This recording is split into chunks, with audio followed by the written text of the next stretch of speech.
अस्सलामु अलैकुम व रहमतुल्लाहि व बरकातुहू।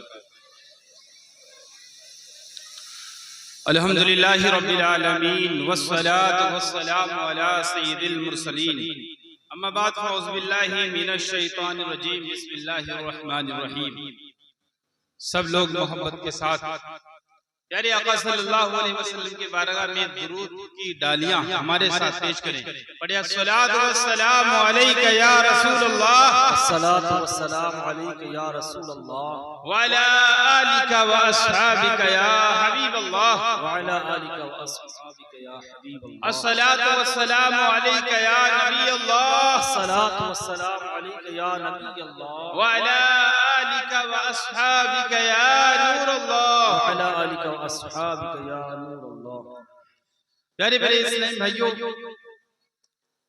खुश नसीब हैं हम और आप के इतने रूहानी और पाकीज़ा महफिलों के सजाने वाले हैं।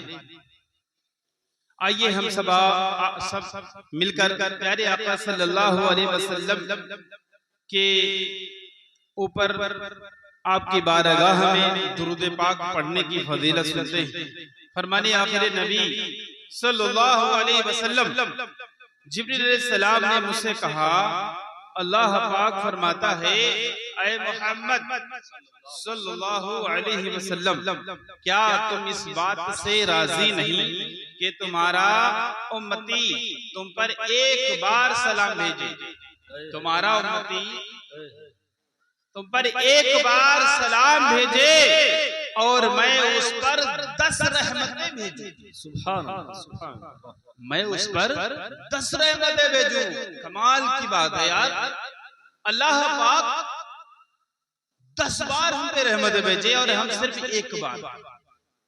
तो प्यारे इस्लामी भाइयों, आइए हम सब मिलके आका सल्लल्लाहु अलैहि वसल्लम पे दुरूद पाक पढ़ने। पढ़िए सल्लु अलल हबीब सल्लल्लाहु अलैहि मुहम्मद सल्लल्लाहु अलैहि वसल्लम।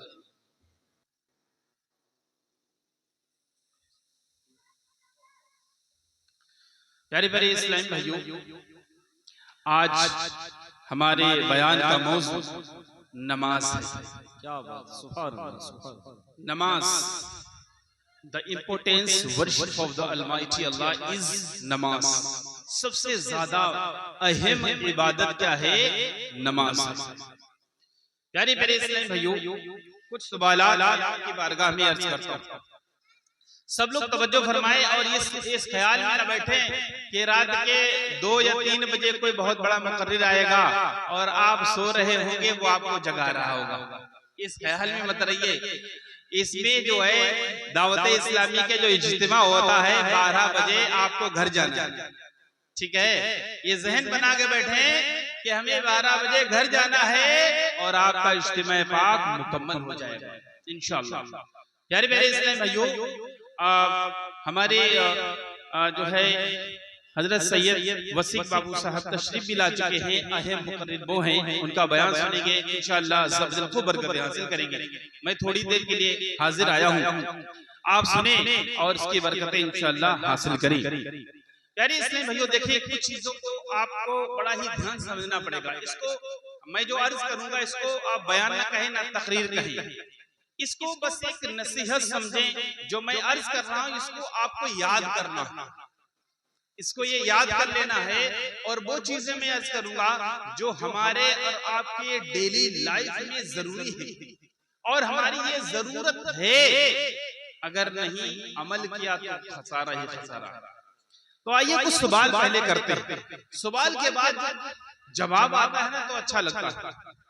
पहला सवाल यह है कि हम नमाज क्यों पढ़ें? पहला सवाल यह है कि हम नमाज क्यों पढ़ें? दूसरा सवाल है कि सब लोग नमाज ही के लिए क्यों कहते हैं? ठीक है। तीसरा सवाल है कि नमाज के दीनी तो फायदे चलो हैं कि अल्लाह का हुक्म है मानो, नबी पाक ने नमाज पढ़ी मानो, लेकिन दुनियावी बेनिफिट क्या है? क्यों नमाज को हम पढ़ें? दुनियावी फायदा क्या है? समझ रहे प्यारे इस्लामी भाइयों? क्या बात है। नमाज क्यों हम पढ़ें? क्या फायदा है नमाज का? दुनियावी फायदा क्या है नमाज का? नमाज ही के बारे में क्यों बताते हैं सब लोग? तो प्यारे इस्लाम भाइयों, आइए जवाब की तरफ चलते हैं और कुछ बयान को आगे बढ़ाते हैं। प्यारे इस्लाम भाइयों, आपसे मेरा एक सवाल है, उसका जवाब आप नहीं देंगे लेकिन अपने मन में सोचेंगे उसका। ये बताएं, आप इतने सारे लोग बैठे हैं, अगर मैं पूछूं what is definition of the ईमान, ईमान की परिभाषा क्या है, ईमान किसे कहते हैं, तो आप में से मुश्किल है एक दो लोग बता पाए कि ईमान किसे कहते हैं। बहुत कम लोग ऐसे होते हैं जो ये जानते हैं ईमान किसे कहते हैं। ईमान किस चीज का नाम है, किस चीज का नाम ईमान है, ये लोगों को आज नहीं पता है प्यारे इस्लाम। दूसरे नंबर पे क्या है, नमाज। बड़ी एक तादाद है जो नमाज तो पढ़ते हैं लेकिन नमाज के बारे में सही तरीके से नहीं जानते हैं कि नमाज सही तरीके से कैसे पढ़ी जाती है। क्यों? क्योंकि हम देख देख के पढ़ते हैं, कोई ऐसा शख्स नहीं मिलता है जो ये बताए कि मैंने मुकम्मल नमाज याद की और फिर अपने इमाम साहब को, अपने मोहल्ले के आलिम साहब को सुना दी। बहुत कम ऐसे लोग मिलते, आज तक मुझे तो मिला नहीं।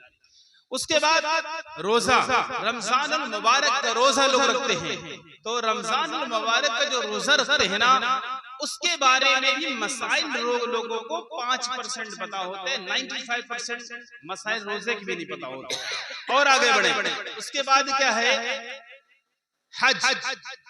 हज के बारे में लोग सोचते हैं कि मैं हज करने चला जाऊं, सब लोग हज करना चाहते हैं लेकिन मसाइल हज के भी नहीं पता होते।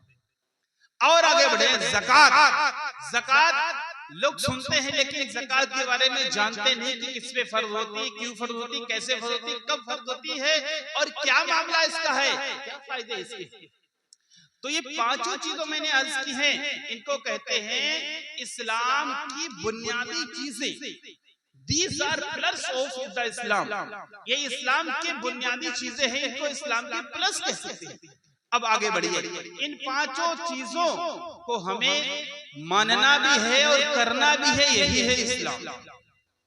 यही क्या है, इस्लाम। अब देखिए, बात कर ले, नंबर 1 पे ईमान आता है। ये बताइए, ईमान एक बार दिल में उतरता है, उसको तजदीद तो कर सकते हैं, उसका रिन्यूअल तो कर सकते हैं, लेकिन बार बार एक्सेप्ट नहीं किया जाता, यानी इनकार करे फिर मुसलमान, ऐसा नहीं होता है, बल्कि आप रिन्यूअल उसका कर सकते हैं। नहीं, हम मुसलमान हैं, फिर से कलमा पढ़ के फिर नए हो जाए, फिर नया ईमान, तजदीद ईमान कर सकते हैं, लेकिन रोजाना इसकी जरूरत नहीं है।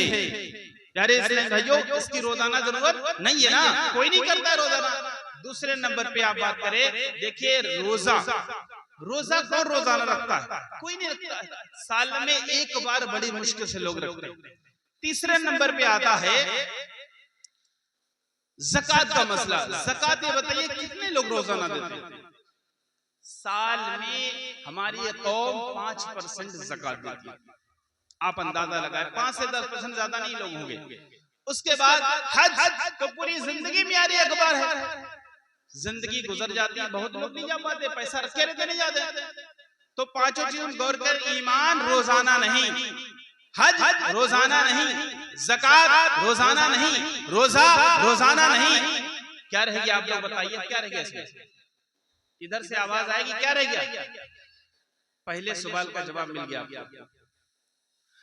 जब हम रोजाना हज नहीं कर सकते, ज़कात नहीं दे सकते, रोजा नहीं रख सकते, रोजाना तजदीद ईमान की जरूरत नहीं है, तो सिर्फ नमाज ही तो रह गई मेरे प्यारे इस्लाम, सिर्फ नमाज ही तो रह गई है। तो अगर कोई नमाज के बारे में आपको बता रहा है नमाज पढ़ो, तो अच्छा कह रहा है, बेहतर कह रहा है, क्योंकि इसके अलावा और क्या कर सकते हो। मैं तुमसे कहूं ज़कात को तो नहीं रोजाना दे पाओगे, बोलो हज रोजाना करो, नहीं कर पाओगे, रोजा रोजाना रखो, नहीं रोजा रख पाओगे।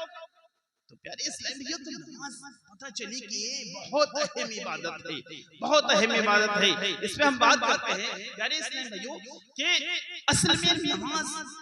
दूसरा सवाल का जवाब, नमाज से फायदा क्या है? देखिए, हजरत ईसा अलैहिस्सलाम एक समंदर के किनारे से गुजर रहे।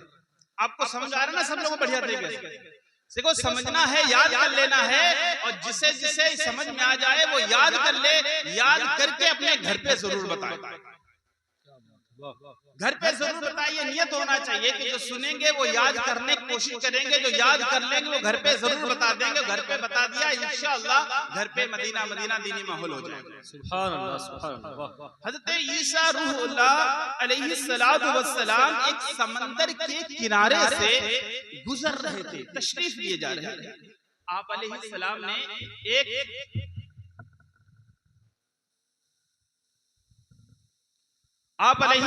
ने एक परिंदे को देखा, एक परिंदे को देखा और वो कीचड़ में लोट-पोट कर रहा था, कीचड़ में अपने आप को गंदा कर रहा था।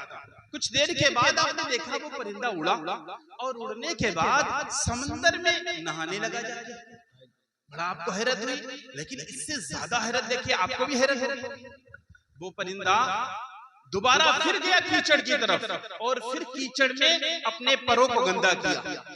गंदा करने के बाद जब गंदा हो गया फिर गया उड़ के पानी की तरफ और फिर पानी में नहाया, फिर साफ हो गया, फिर साफ हो गया। प्यारे इस्लामी भाइयों, तीसरी बार वो फिर गया गंदे की तरफ, कीचड़ की तरफ और फिर अपने परों को गंदा किया और गंदा करने के बाद फिर उड़ा और फिर नहाया, फिर साफ हो गया। इसी तरह ही did it 5 times, उसने 5 बार इस काम को किया और 5 बार नहाया। हजरत ईसा अलैहिस्सलाम ने उसके इस काम को देखा तो बड़ा आपको ताज्जुब लगा, बड़ा ताज्जुब हुआ, शौक। आप ताज्जुब ही में थे कि आपकी रहनुमाई फरमाई गई। हजरत जिब्रील अमीन अल्लाह के सबसे बड़े फरिश्ते तशरीफ लाए और आपने फरमाया, ईसा अलैहिस्सलाम जरा सुनो, इसका मामला यूं है कि मोहम्मद सल्लल्लाहु अलैहि वसल्लम की जो उम्मत होगी ना, यानी हम और आप, फायदा देखिए आ रहा, सवाल का जवाब मिल रहा आपको, यानी उम्मते मुहम्मदिया जब दुनिया में आएगी और उनके उम्मती गुनाह करेंगे, फिर नमाज पढ़ेंगे तो उनके गुनाह धुल जाएंगे। यानी हम गुनाह करेंगे ऐसे, यानी हमारे पर गंदे हो गए, जैसे कि परिंदे पर गंदे हो गए, वो गंदा हो गया। ऐसे ही उम्मते मुहम्मदिया जब गुनाह करेगी उसका वजूद गंदा हो जाएगा और उसके बाद जब वो नमाज पढ़ेगी तो ऐसा हो जाएगा जैसे वो नहा के साफ। सुभान अल्लाह, सुभान अल्लाह। नेक्स्ट टाइम फिर वो गुनाह करेगा और फिर नमाज ज़ोहर में पहुंचेगा, फिर उसके गुनाह धुलेंगे, फिर वो मार्केट में जाएगा, फिर दुनिया में चला जाएगा, फिर गुनाह उससे हो जाएंगे, फिर असर में हाजिरी देगा, फिर उसके गुनाह धुल जाएंगे, फिर वो दुनिया में जाएगा, मार्केट में जाएगा, दुनियादारी में पड़ेगा, फिर गुनाह हो जाएंगे, फिर मगरिब में आएगा, फिर वुजू करेगा, फिर नमाज पढ़ेगा, फिर उसके गुनाह धुल जाएंगे, फिर अपने काम में लगेगा, लोगों के पास बैठेगा, कहीं किसी की चुगली सुनेगा, कहीं करेगा, कहीं मोबाइल देख के गुनाह कर लेगा, कहीं इनडायरेक्टली होगा, कहीं विदाउट इंटेंशन होगा उससे गुनाह। आखिरकार वो इशा की नमाज पढ़ेगा तो उसके गुनाह दूर हो जाएंगे। पता चला मेरे प्यारे प्यारे इस्लामी भाइयों, फाइनली ये पता चला कि 5 टाइम की नमाज हमारे गुनाहों के लिए पानी की तरह साफ करने का जरिया है। सुभान अल्लाह, सुभान अल्लाह, बेशक की तरह साफ करने की जरिया है। आप और हम अपनी किस्मत में जितना फख्र करें और अल्लाह का शुक्र अदा करें कम है। ऐसा फार्मूला मेरे रब ने अता फरमा दिया कि हम गुनाह पर गुनाह करते चले जाएंगे, मेरा रब माफ करता चला जाएगा। सुभान अल्लाह, सुभान अल्लाह। एक रिवायत और सुन लीजिए, प्यारे से में आया है कि जब बंदा नमाज के लिए खड़ा होता है तो अल्लाह पाक के फरिश्ते उसके गुनाहों को बांध कर, गुनाहों को इकट्ठा करके एक पोटली की शक्ल में बांध देते हैं।